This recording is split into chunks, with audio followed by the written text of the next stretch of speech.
Chapter 8. In the following weeks, Lith's days consisted of a strict routine.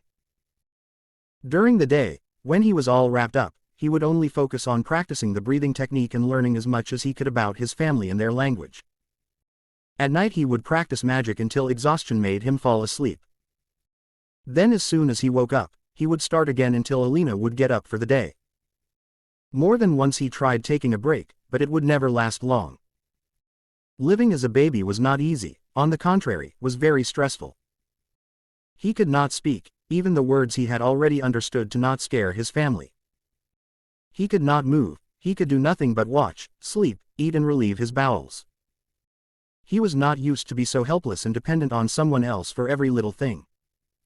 Too much free time would bring him to the verge of insanity. So, he would practice and practice, trying to adjust to his new reality without overthinking about how absurd and irrational was his situation. As Lith's powers increased, so did his control, and after a few weeks he felt confident enough to try earth magic and water magic. He would always be careful, never conjuring more than a few droplets of water or manipulating a handful of dirt. He discovered that it was possible to make the elements float in midair, changing their shape and size by continuously spending mana. After that, he shifted his night training on focus and control rather than power.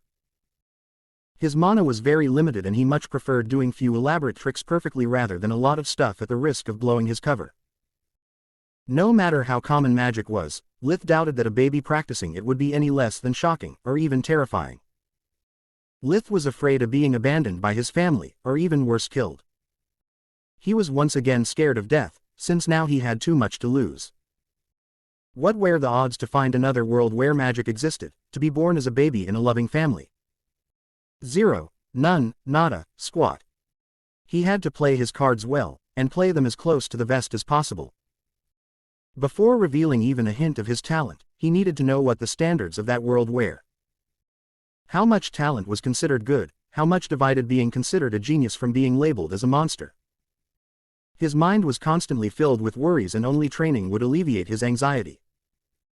After 3 months, he had become good enough at silent magic to try fire magic on the fireplace. The fire was already lit, and when everyone was busy talking and eating during breakfast, he tried making the flames dance at will. It ended up in failure, since the flames were too strong and the distance too big for his mana to have any effect. Yet he kept trying, since he could still sense the flow of magic going from himself to the fireplace, hence making it a good training to expand his mana sense and range. The only downside of all that training was that Lith would get hungry faster. Luckily, he was not Alina's first glutton and she had no shortage of milk. Another month passed, and Alina started weaning him. This event was meaningful for 2 reasons. The first was Lith noticing that food wasn't abundant in his household, so even if he still had not a rich vocabulary, he could still read his parents' worried expressions every time he needed to be fed. Despite still being a cold-hearted, cynical misanthrope at his core, Lith could not help but feel guilty about it. They loved him like a child, while he would consider them nothing more than hosts, like a parasite. The only exceptions were Alina and Eliza, his big sister, the only one that along with his mother would take care of him. With their constant love, affection and care had managed to crack his emotional defensive wall. The more time he spent with them, the more he would consider them part of his real family, not just people that he was leading by the nose. So, he started limiting his training to not exceed the amount of food they could afford. Even that required quite a few tries to find the right amount, since too little would cause even more worry than too much. The second reason were world-changing discoveries. Being forced to stop training magic as much as possible, Lith now had free time that he used to dedicate that time by practicing the breathing technique, that he christened accumulation. That way, his inner energy, that he had long dubbed as mana core, grew faster to the point of hitting a bottleneck. Apparently, his body wasn't big or strong enough or both, to hold an indefinite amount of mana. Lith never noticed before because his baby body was rapidly growing, and he had only so much time to expand the mana core. So, without realizing it, his body and mana core had developed together. But now the balance had been broken, and practicing accumulation would make every fiber of his body ache, so he was forced to stop. Luckily he was still well fed and developing fast, so despite not being able doing any physical exercise, the bottlenecks would not last long. The second discovery was the result of him being forced not to practice magic or use accumulation.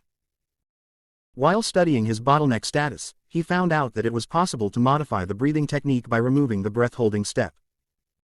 That way, the world energy would just flow in and out his body, energizing him like a good night's sleep. Lith named this new technique, invigoration.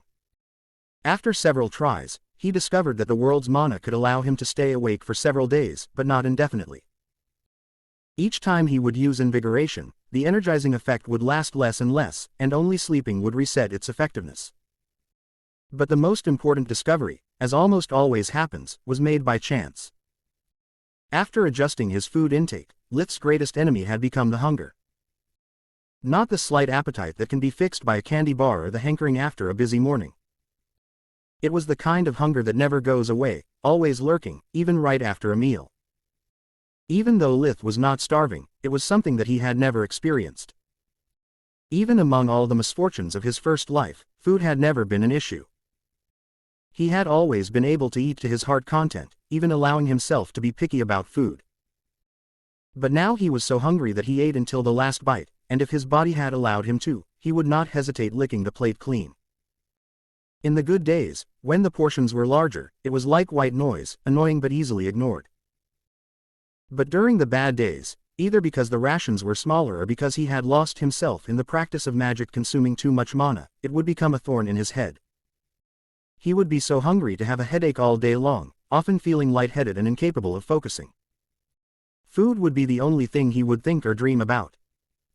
Of course, he was not the only hungry one in the family. Aside from Alina, only his siblings Orpal and Eliza would be tasked to feed him.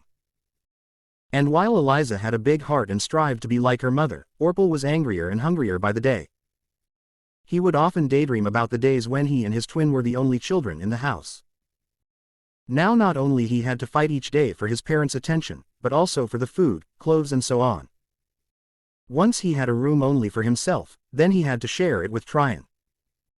It was just a matter of time before Lith would come to take away what little personal space he still had. Orpal could not understand why a family as poor as his own would keep making kids. It was winter, so there was not much work to do. Hence there weren't many occasions to restock their food supplies, and they had to last until spring. It was the toughest time of the year for all the farmers' families, since the food was meant not only for men but also for the animals. Orpal was sick of seeing Lith gobbling all the food, to the point of dubbing him, Leech. So, whenever it was his turn to feed the little vermin, he would take some spoonful for himself. But Lith was not easily bullied. As soon as he noticed the spoon was not aimed to him, he would start to cry madly, and Alina would run to his side, foiling Orpal's plan. Lith never cried, unless he needed to be fed or changed, and that made their parents both really happy and paranoid about him. Since he would never cry wolf, they took every wail very seriously. That day was a really bad day for Lith, starving because of his growth spurt, and was Orpal's turn to take care of him. Both their parents were out, one of the cows seemed to suffer from frostbite. So Orpal took the plate full of creamy soup for the baby, and gulped down a full spoonful. Lith immediately started to cry, but there was no one to hear him. Cry all you want, Leech. Lith was now able to understand most of the common words, included Orpal's mockery. Today is just you and I. No mom in a shining armor to come to your rescue. After saying that he gulped down another one. Lith felt like he was going crazy. Once again, he was helpless, his so-called magic useless in time of need. What could he possibly do, aside from blowing his cover? Ventilate him, wet him. Using fire was too dangerous, a single meal was not worthy burning down a house. Lith's hunger was eating him, and his rage went above and beyond what he would have ever thought possible. You fool-er, he yelled inwardly. Feeling so tough robbing a child. Then he saw the third spoonful, making a good half of his meal gone, moving toward Orpal's smug face.